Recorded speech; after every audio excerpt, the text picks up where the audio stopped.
Meu nome não importa tanto, mas quero que você me chame de Rodrigo, pois é assim que muitas pessoas próximas a mim me conhecem.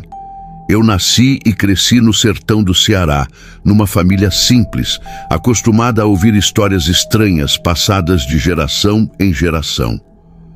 Desde cedo, aprendi que a tradição oral da minha família era repleta de mistérios, causos de assombrações, visagens e encontros com criaturas que a ciência jamais explicaria. Mas entre todas as histórias que escutei ao longo da vida, uma em especial sempre me deixou inquieto. É a história de um andarilho conhecido como Luzardo, que teria possuído um conhecimento proibido, vindo do famigerado livro de São Cipriano. Tudo começou quando eu ainda era criança, com cerca de 9 anos de idade. Nessa época, minha avó, a dona Maristela, vivia conosco e era a guardiã de todas essas memórias antigas. Ela acreditava fielmente em seres do outro mundo, espíritos errantes e entidades malignas. Para nós, netos, ouvir suas histórias era tanto um momento de diversão quanto de medo. Minha avó tinha uma maneira especial de transformar qualquer situação corriqueira em algo sobrenatural. Sempre que algum objeto sumia dentro de casa, fosse uma tesoura, uma colher ou até uma simples vela, minha avó logo dizia: "Foi o Luzardo quem levou". No início, eu pensava que Luzardo fosse uma entidade do folclore, como o saci, o lobisomem ou a mula sem cabeça. Mas, com o tempo, percebi que ninguém além da minha família conhecia esse nome. Era como se fosse um segredo herdado por nós, uma memória passada de boca em boca, mas que ninguém fora do nosso círculo sabia. O curioso é que nós, crianças, também começamos a repetir isso. Quando algo sumia durante as brincadeiras, logo dizíamos que tinha sido o Luzardo quem havia levado. Para nós, era uma forma de manter viva a tradição de minha avó, sem realmente entender quem ou o que ele era. Porém, quando completei mais idade, a curiosidade foi mais forte e resolvi perguntar a verdade. Foi numa noite quente de verão, enquanto estávamos sentados à luz de um lampião, que perguntei diretamente: "Vó, quem é esse tal de Luzardo? Ele existe de verdade?" Minha avó me olhou com seriedade e respondeu: "Existe sim.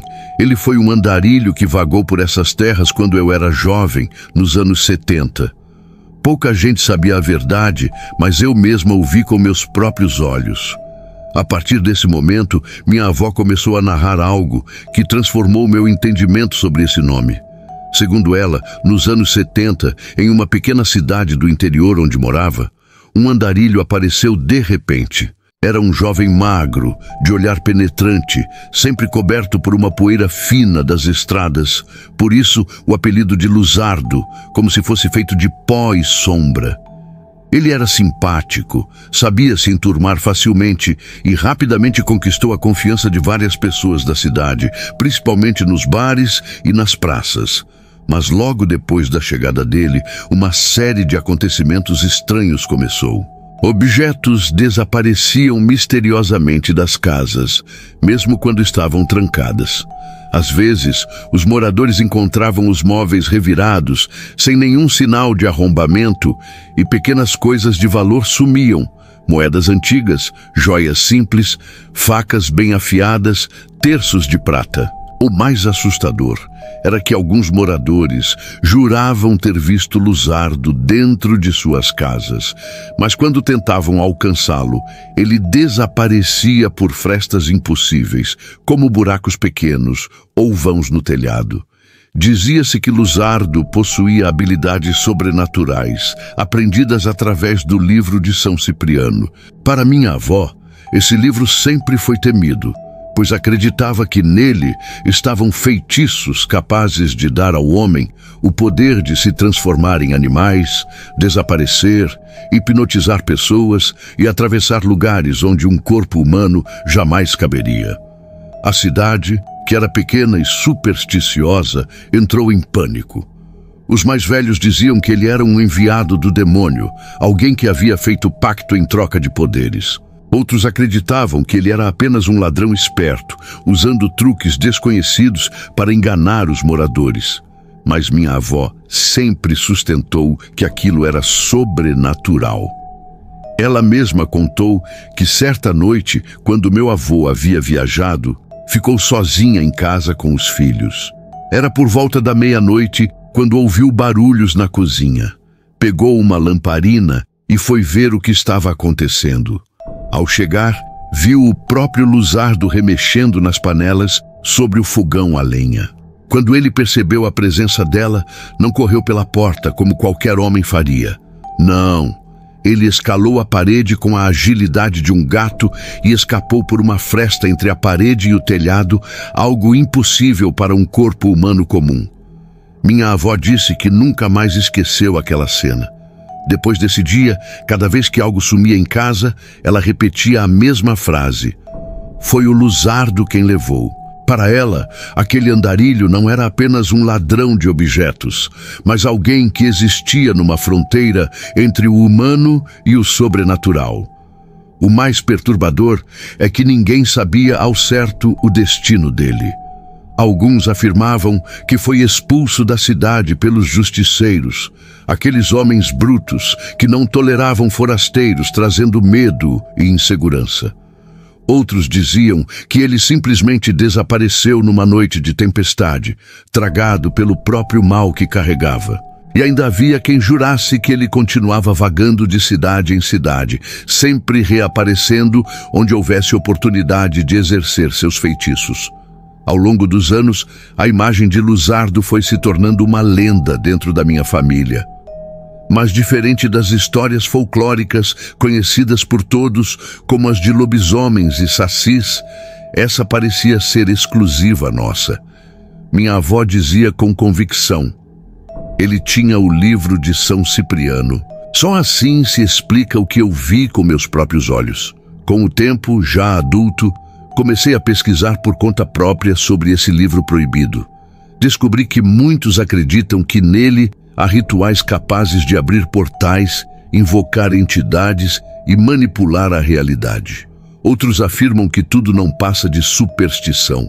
Mas a lembrança da minha avó, uma mulher simples, religiosa e sem qualquer razão para inventar mentiras, sempre ecoa na minha mente. Penso muitas vezes, e se aquele andarilho realmente tivesse acesso a tais segredos? E se, em algum lugar do sertão, existam ainda pessoas que guardam esse conhecimento obscuro? O nome Luzardo pode ter desaparecido, mas quem garante que sua essência, seu pacto ou sua maldição não continua vagando por aí à espreita? Hoje, adulto e consciente, sei que muitas histórias de família são exageradas. Mas essa, em especial, não consigo descartar. Até hoje, sempre que algo some misteriosamente em minha casa, a lembrança vem: foi o Luzardo quem levou. Talvez seja apenas uma tradição oral, uma maneira de manter viva a memória da minha avó. Mas no fundo, existe um arrepio em pensar que Luzardo não era apenas um andarilho comum, mas alguém que ousou folhear o livro proibido e com isso pagou o preço de viver entre dois mundos, o dos vivos e o dos condenados. E é essa a história que trago para vocês. Meu nome não vem ao caso, mas para fins deste relato podem me chamar de Eliane. Digo logo de início que os nomes que citarei aqui não são reais. Foram modificados para preservar a identidade das pessoas envolvidas. Apesar disso, tudo o que vou narrar aconteceu comigo de forma tão intensa que até hoje me pergunto como saí viva daquela experiência. Essa história começa há muito tempo, quando uma mulher chamada Amélia, que morava em uma pequena vila rural, afastada da cidade, já era conhecida por sua fama sombria. Ela teve 6 filhos, mas nunca foi considerada uma boa mãe. Ao contrário, segundo os relatos dos próprios filhos, Amélia era cruel, traiu o marido inúmeras vezes, praticava maldades contra as crianças e, acima de tudo, era envolvida em feitiçarias obscuras. Muitos na vizinhança a chamavam de bruxa, mas alguns usavam até a palavra maledite para descrevê-la. Com o tempo, Amélia envelheceu. Teve netos e, como era de se esperar, não mudou em nada sua forma de agir. Embora tivesse seus preferidos, tratava mal a maioria. Um dos episódios mais marcantes aconteceu quando uma de suas netas abriu por acaso o guarda-roupa da avó e encontrou objetos estranhos, claramente usados em rituais de feitiçaria. Além disso, a menina a pegou lendo o famoso livro de São Cipriano, aquele mesmo considerado amaldiçoado, repleto de invocações e magias perigosas. Amélia não perdoou a criança e chegou a agredi-la fisicamente por ter descoberto seu segredo. O tempo passou, como é natural, e a saúde de Amélia começou a definhar. Os médicos não encontravam explicações claras, mas ela perdeu a mobilidade das pernas e passou a viver acamada. Foi nessa época que eu entrei na família. Casei-me com Mauro, um de seus netos, e quando o conheci, a avó já estava restrita ao leito. Achei estranho desde o começo o fato de Mauro não querer ter contato com ela. Só depois, com a confiança criada entre nós, é que ele me revelou todas as atrocidades que havia sofrido nas mãos da avó, incluindo rituais macabros, pragas e maldições. Ele também me contou sobre o envolvimento de Amélia com o livro de São Cipriano e sobre como ela sempre falava em uma entidade chamada Capa Sombrio, como se tivesse feito um pacto com algo que ninguém, em sã consciência, deveria sequer pronunciar.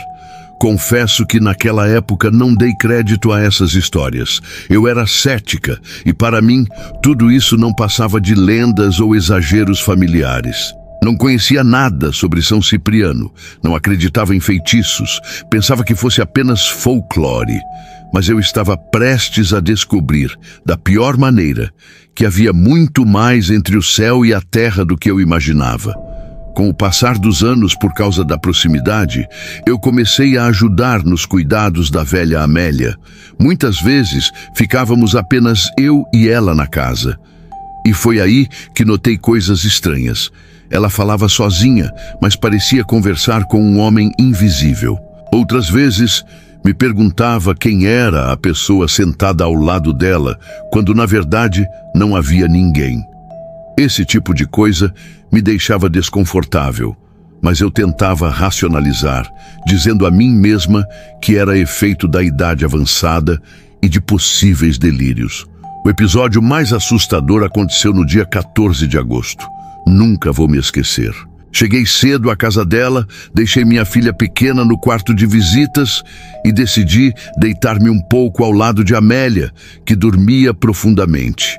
O tempo estava chuvoso, a atmosfera carregada. Eu também adormeci. O que veio a seguir pareceu um sonho, mas ao mesmo tempo era tão real que me custa chamar apenas de sonho. Nesse estado, despertei e percebi que minha filha não estava mais na cama. Caminhei até o quarto de Amélia, mas ela continuava dormindo. Na porta da entrada vi Clara, outra neta da velha, parada sob a chuva. Tentei chamá-la. Perguntei por que estava ali e se não queria entrar, mas ela não respondia. Apenas me fitava com um olhar vazio. Insisti. Disse que sua avó ficaria feliz em vê-la. Mas quanto mais eu falava, mais fraca me sentia, como se a pressão estivesse caindo e eu fosse desmaiar. Foi nesse instante que despertei novamente, em meio a uma sensação horrível. Olhei em volta e percebi que minha filha ainda não estava comigo. Fui até a sala e comecei a pensar que talvez Mauro tivesse voltado mais cedo do trabalho e a levado para casa, mas quando procurei meu celular, não o encontrei. De repente, Paula, a mãe de Clara, entrou apavorada, mas não dizia nada. Eu perguntava o que estava acontecendo e ela permanecia em silêncio, me olhando de um jeito que me deixava nervosa. Sem respostas, decidi voltar para minha própria casa, que ficava na mesma rua, a apenas alguns metros. Quando cheguei, vi o carro de Mauro na garagem e concluí que ele realmente havia voltado e levado nossa filha. Mas havia algo estranho no ar. A rua estava deserta, o clima pesado, como se uma tempestade estivesse prestes a cair.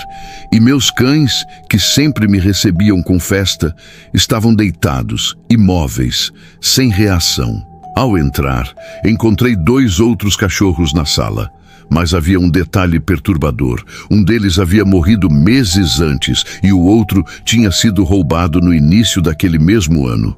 Mesmo assim, eles estavam ali, vivos, abanando o rabo e pulando em mim. Eu chorei, os abracei, mas no fundo sabia que aquilo não podia ser real. Fui até o quarto da minha filha e a vi dormindo tranquilamente. No meu quarto, Mauro estava sentado na beira da cama, mexendo no celular. Chamei por ele, disse que nossos cachorros tinham voltado, mas ele não respondeu. Gritei, insisti e nada. Desesperada, saí correndo para fora, mas uma voz grave soou dentro da minha mente, ordenando: volte para a casa da velha Amélia. Obedeci, sem entender, e quando cheguei lá encontrei a velha batendo palmas e rindo sozinha, dizendo que seu capa sombrio havia realizado o pedido dela. Senti o pânico crescer em mim. Eu me beliscava, sabia que estava presa em algo que não era a realidade comum.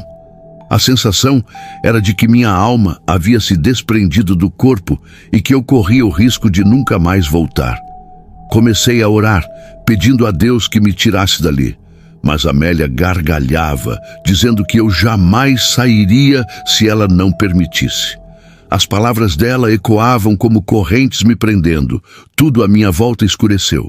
Então despertei de novo, imóvel, deitada, apenas ouvindo uma voz me advertir: não cuide mais dela. Se continuar, sua alma ficará presa aqui. A partir desse dia, nunca mais consegui olhar Amélia da mesma forma. Deixei de cuidar dela. Respeitei aquela voz que me advertiu e até hoje carrego comigo a lembrança de que por um instante estive entre 2 mundos. O que vivi não foi apenas um sonho. Foi uma experiência real de aprisionamento espiritual, causada por uma mulher que mexia com forças que ninguém deveria invocar. Sei que muitos vão duvidar. Sei que alguns vão pensar que foi apenas fruto do cansaço, da mente pregando peças.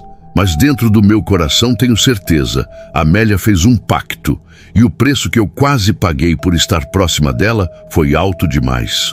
Esse tipo de relato nos faz refletir sobre os limites entre a realidade e o sobrenatural. Podemos questionar se tudo não passou de uma sequência de sonhos e ilusões provocadas pelo medo e pela sugestão. No entanto, há elementos que chamam a atenção.